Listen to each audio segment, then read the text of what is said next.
বিসমিল্লাহির রহমানির রহিম। 27শে এপ্রিল 2025। আজকের আলোচনার বিষয় হলো চরমোনাইর পীর সাহেবকে নিয়ে। চরমোনার পীর সাহেব জনাব ফজলুল করিম সাহেব এবং ওনার চাচা ফজল করিম সাহেব দুজনের পরস্পর বিরোধী বক্তব্য শোনা যাচ্ছে। বরিশালের যে এই সিটি কর্পোরেশন নির্বাচনে ফজল করিম সাহেব নির্বাচন করেছিলেন, তখন একটা কথা প্রচলিত ছিল যে রাজনৈতিক অঙ্গনে যে চরমোনাইয়ের সাথে আওয়ামী লীগের একটা ধর্মরম চলে এবং শেখ হাসিনা নাকি বরিশাল সিটি কর্পোরেশন এই হাত পাকাকে ছেড়ে দেওয়ার জন্য একটা গ্রিন সিগন্যালও দিয়েছে, কিন্তু স্থানীয় নেতা কর্মীদের কারণে আর শেষ মুহূর্তে এই রক্ষা হয় নাই। সেখানে সেই সিটি কর্পোরেশন নির্বাচনে ফজল করিম সাহেবের সাথে স্থানীয় আওয়ামী লীগের নেতা কর্মীদের সাথে সংঘর্ষ হয়। এক পর্যায়ে ফজল করিম সাহেবের নাক থেকে রক্ত বের হয়। আমরা যারা সেদিন সেই ভিডিও আমরা দেখেছিলাম, আমাদের স্পষ্ট মনে আছে আজও, তিনি সেদিন সেখানে হুঙ্কার দিয়েছেন এবং তিনি ঘোষণা দিয়েছিলেন এভাবে যে আর আওয়ামী লীগকে আর ছেড়ে দেওয়া হবে না, কথা হবে না। মানে একটা উনি আওয়ামী লীগের বিরুদ্ধে একটা জিহাদ বা একটা জিজ্ঞাসামূলক উনি বক্তব্য সেদিন রেখেছিলেন। এর আগ পর্যন্ত তিনি আওয়ামী লীগের বিষয়ে একটু নমনীয় ছিলেন। এখন গতকালকে দেখলাম তিনি একটা কথা বললেন ডক্টর ইউনূস সাহেব সম্পর্কে, যে ওনার নাকি আগেই সন্দেহ হয়েছে ডক্টর ইউনূস মানে মানুষটা ভালো হবে না, কারণ ওনার ডানে বাঁয়ে সব এনজিও লোক বসে আছে। এখন একটা কথা এই ফাঁকে বলে রাখি, উনি যে বরিশাল সিটি কর্পোরেশনের নির্বাচনে ওনাকে যে নির্বাচনটা হয়েছিল, সেই নির্বাচনে উনি তো কোনো মামলা করেন না নির্বাচন নিয়ে। গত পরশু দিন এবং তার আগের দিন বরিশালে চরমোনাইয়ের মুরিদরা মাথায় পাগড়ি টাগড়ি বেঁধে বরিশাল সিটি কর্পোরেশনের যে লোহার গেট আছে, গেট দিয়ে ধাক্কাধাক্কি শুরু করছে। ওরা গেট ভেঙে ওরা ভিতরে যাবে। কেন?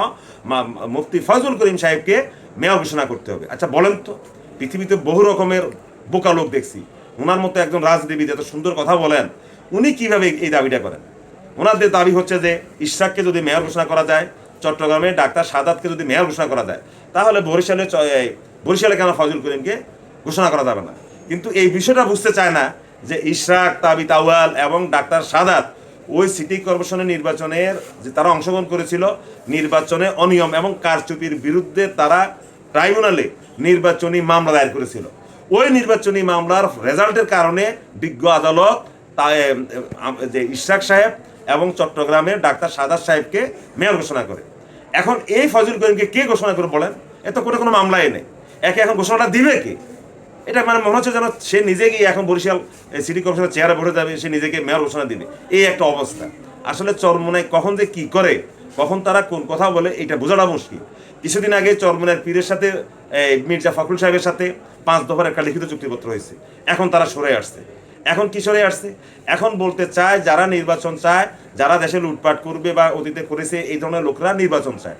তাহলে যে বর্তমান পীর সাহেব, যে মুফতি ফজলুল করিম, উনি বলছেন ডক্টর ইউনূস যেন থাকে। কথাটা খেয়াল করেন, উনি চাচ্ছেন যে ডক্টর ইউনূস সাহেব ক্ষমতায় থাকবে, নির্বাচনের দরকার নাই। হ্যাঁ, কোনো নির্বাচনের দরকার নাই। তিনি বিএনপির বিরুদ্ধে গিয়ে দাঁড়িয়েছেন যেন নির্বাচন না হয়। উনি ডক্টর ইউনূসকে উনি নেতা মানেন। ওনার চাচা ফজল করিম সাহেব ডক্টর ইউনূসকে এখনো নেতা মানে না। ওনার আগেই সন্দেহ হয়েছে এই লোক এনজিও দ্বারা পরিবেষ্টিত। আসলে চরমোনাইও কিন্তু একটা ধান্দাবাজ টাইপের মানুষ, যদিও কথা আমার বলা ঠিক হয় না, এরাও কিন্তু ধান্দাবাজ। চীনে যখন উইগুরদের উপরে নির্যাতন চলে, এই চরমোনাইয়ের পীর সাহেবের নেতৃত্বে হাজার হাজার মানুষ চীনের রাষ্ট্রদূতের বাসভবনে বা অফিসে মার্চ করে। পরবর্তীকালে পুলিশে যেতে দেয় নাই। ওনারা চীনের সরকারের বিরুদ্ধে খুব একটা বক্তব্য রেখেছেন। চীনের কমিউনিস্ট সরকার চীনের উইগুর মুসলমানদের নির্যাতন করে, নিপীড়ন করে। পরবর্তীকালে চীনের রাষ্ট্রদূত যখন এই চরমোনাই দেয়া এই মুফতি ফজলুল করিমের সাথে সাক্ষাৎ করেন, সৌজন্য সাক্ষাৎ, এরপর থেকে আর চরমোনাইয়ের পীর এখন চীনের উইগুর নিয়ে আর কোনো কথা বলে না। চীনের উইগুরদের কোনো দাবি দেওয়ার প্রতি এখন আর ওনার কোনো রাজপথে অবস্থান নেই। এই হলো মোটামুটি চরমোনাইয়ের যে পীর সাহেব এবং ওনার চাচা যে ফজল করিম সাহেব, তাদেরই অবস্থা। আসলে এরা কিন্তু রাজনীতির অঙ্গনে এরা খুবই নতুন। কোনটা থেকে কোনটা করবে, এরা দেশের মানুষকে একটা সেন্টিমেন্টে নিয়ে এসে কিছু সমর্থক জোগাড় করছে, এটা কোনো সন্দেহ নেই। এখন এরা আছে মানে জোর করে ক্ষমতায় যাবে। আর ভাইরে, আপনি তো নির্বাচনে যেতে হবে, মানুষের ম্যান্ডেট নিতে হবে, তারপরে তো আপনি ক্ষমতায় যাবেন। এদের অবস্থা এমন হচ্ছে যে মনে হয় যেন জোর করে হলো এদেরকে মেয়র ঘোষণা করতে হবে। কদিন পরে হয়তো আমরা শুনবো চরমোনাইয়ের পীর সাহেবরে হয়তো বাংলাদেশের প্রধানমন্ত্রী বা অন্তর্বর্তী সরকারের প্রধান হয়তো তাদেরকে ঘোষণা করতে হবে। এই দাবি যে আসবে না, এটাও কিন্তু অবান্তর নয়। ধন্যবাদ সবাইকে, সবাই ভালো থাকবেন।